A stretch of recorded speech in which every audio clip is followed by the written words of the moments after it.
नमस्कार, मैं professor M R Sharma.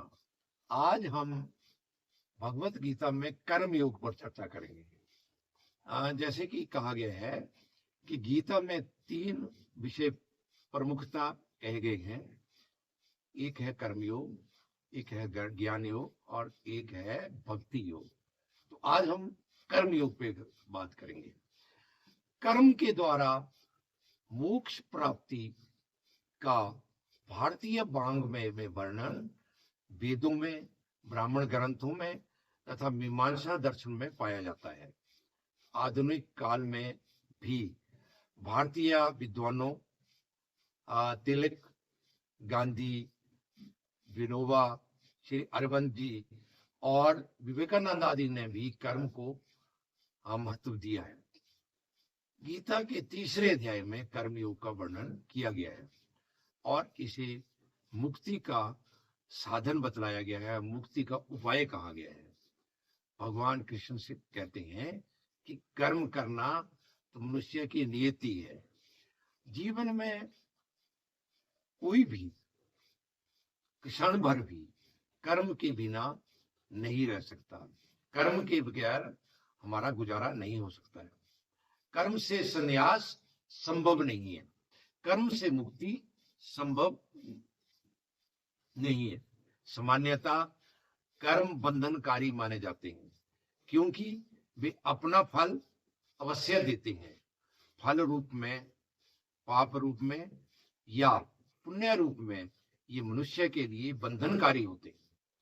Gita कर्म के योग को योग के साथ संयुक्त करके मुक्ति का मार्ग बना देती है।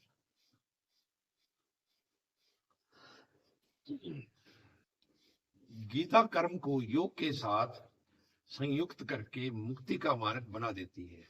हमारे कर्म तो तभी योग बनते हैं जब वे कुशलता पूर्वक किए गए हैं। ये कर्म कुशलता पूर्वक किए जाएं। गीता में कहा गया है योगा कर्मेषु कौशलम, कर्म में कुशलता ही योग है। गीता में उन बिंदुओं पर विचार हुआ है जो कर्म को मोक्षदायक बना देते हैं, जो हमारे कर्मों की कुशलता की कसौटी है।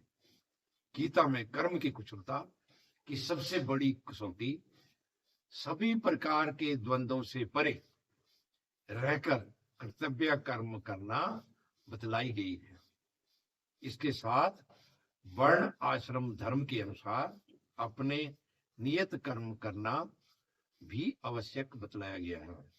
हमारे कर्तव्य कर्म भी तभी मोक्षदायक होते हैं जब वे अपने लाभ के लिए नहीं परंतु जन कल्याण के लिए किए जाते हैं। जब ये कर्म संपूर्ण समाज के कल्याण के लिए किए जाएं तथा यज्ञ भाव से किए जाएं। गीता कर्म को तो महत्व देती ही है, किंतु इसके साथ निष्काम कर्म शब्द जोड़ने का अर्थ है कि हमारे कर्म बिना किसी द्वंद्व के, बिना किसी राग के, बिना किसी द्वेष के, लोभ के बिना, मत्सर के बिना होने चाहिए। किंतु यह तभी संभव है जब कर्मयोगी को यह ज्ञान हो कि उसका वास्तविक स्वरूप क्या है। मनुष्य का वास्तविक स्वरूप यह देह नहीं है, यह तो विशुद्ध आत्मा है।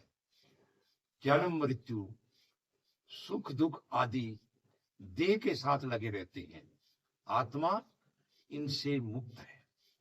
जीव को यह ज्ञान होना भी आवश्यक है कि इस चर अचर जगत में परमेश्वर समाया हुआ है। परमेश्वर सब प्राणियों के भीतर रहता है। गीता की विशेषता है कि वह संपूर्ण समाज को ध्यान में रखते हुए मानव कल्याण की चिंता करती है। गीता सच्चा योगी उसे कहती है जो सब प्राणियों के हित में, कल्याण में लगा रहे।